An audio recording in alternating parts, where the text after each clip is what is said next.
enough to give us some time here. One of my favorite people to listen, explain anything happening around the world, and that's PBS Special Correspondent Leila Molana-Allen. Leila, so good to see you again.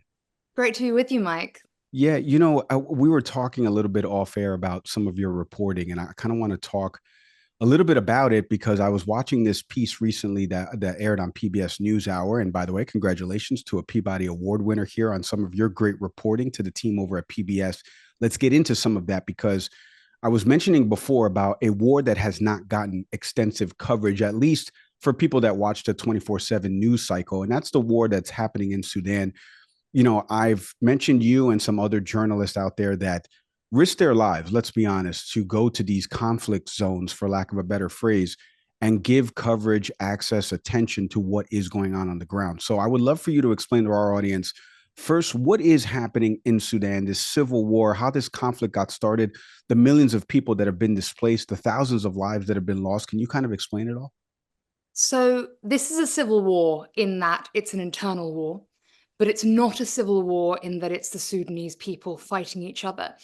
There is some historical context to this. For 30 years, Omar al-Bashir was the dictator of Sudan, and in 2019, the people managed to overthrow him peacefully in a revolution. But in 2021, the army, led by General Abdel Fattah al-Burhan, and the head of the RSF, the Rapid Support Forces, which is a militia that Bashir essentially brought into the army, they came together and in a coup took power from the people.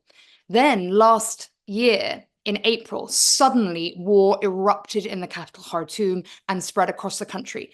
And that was a war between Hemedti, who's the general of the RSF, and Burhan, the head of the staff. So since then, these two warring groups have been fighting, and it's really a war against the Sudanese people. Now, what's happening on the ground is very little covered, partly because it's so difficult to get into Sudan and partly because it's so complicated. We did manage to get this access. I fought for months to get us into the country, and it's so important that we did because the situation on the ground is utterly horrifying. We're talking about 25 million people at risk of starvation. There's already famine in Darfur and a risk of immediate famine in 12 other areas, potentially millions of people starving by September if nothing is done. 11 million people in Sudan are internally displaced. We're talking about families, young children walking hundreds of miles on baking hot roads at risk of these huge floods from the rainy season that have already killed dozens of people. And what's happening is, as the militia, the RSF, sweeps into different areas, they come incredibly fast. They come on pickup trucks. They come with guns. They break into houses. They rape young women. They shoot the elderly. They steal those houses, and people just drop everything and run. So they're being separated from their family members on the road.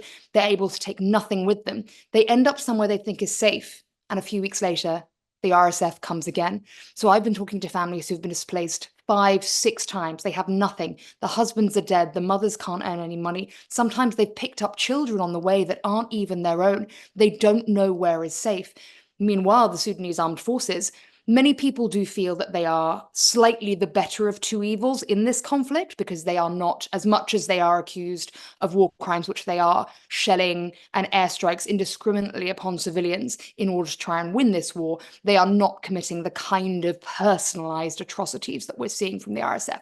But still, it is these two warring groups and really just the Sudanese civilians caught in the middle, and they feel voiceless. You mentioned in your piece some of the US's involvement, kind of in terms of the weaponry that was left behind that's kind of being used in all this. So, what is the US's position on all this? For somebody that's watching here at home from the US, what is it in terms of the US's involvement in this conflict? Is there any outside of the weaponry? And what is the US's position on what is happening in Sudan? The US has tried to posit itself as a peacemaker in this situation, but that's quite recent. The US Special Envoy Tom Perriello organized these peace talks in Geneva 2.5 weeks ago.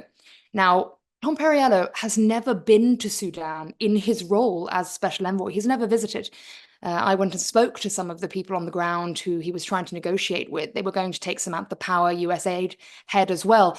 And that delegation refused to go any further than Port Sudan airport. They wanted to have a meeting in this tiny rural airport because they consider the country too dangerous for them to enter, and yet they're trying to lead the peace talks on it. So when they held these peace talks in Geneva, the Sudanese armed forces refused to go.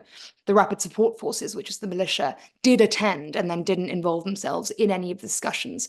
By having this very remote peace talks procedure, it's very easy for the belligerents on the ground to say, oh, you don't know what you're talking about, it's nothing to do with us. You just said Americans don't know what's going on in Sudan. Arguably, Tom Perriello doesn't know what's going on in Sudan either, because he hasn't been on the ground and spoken to anyone. And the people there know that. They feel that. They say, you know, why are you negotiating with these international actors, these international leaders, rather than coming here and asking us what we need? Now, secondarily, as well as the peace talks, which many people in Sudan feel really the US is just doing for the Biden administration to try and get an easy win before the election, and they'll give up after that because they don't really care about Sudan.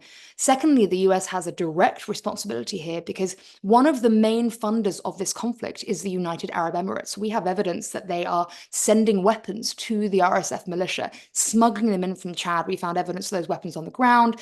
There have also been passports, Emirati passports of mercenaries found in the cleared battlefields as well. The US is one of the main arms sellers to the UAE. They are directly responsible for their relationship with this country that is sending weapons. Now, the arms trade can be legal. You can sell weapons in a legal way. But if you have evidence of which there is manifold, that the people you are selling weapons to are using them to massacre innocent civilians, it is your responsibility to cease arms sales to that country. And we have very clear evidence that the UAE is doing this. There are other parties involved too. Russia is sending weapons. Iran is sending weapons. The US has stood up and said, we don't, you know, these countries shouldn't be funneling weapons, but they have their own relationship with somebody sending these weapons too. So the US is very directly involved in this. And thirdly, of course, the reality is peace and stability too. This is a country that is bordered by many other African countries. The reality is that if nothing is done here, the conflict is already spilling into those countries, from hundreds of thousands of displaced people to countries that already cannot handle that. We are going to see a huge impact on peace and stability in the region, on famine, on hunger spreading across the region. These are very real world impacts beyond just the importance of the individual civilians' lives who are being destroyed by this.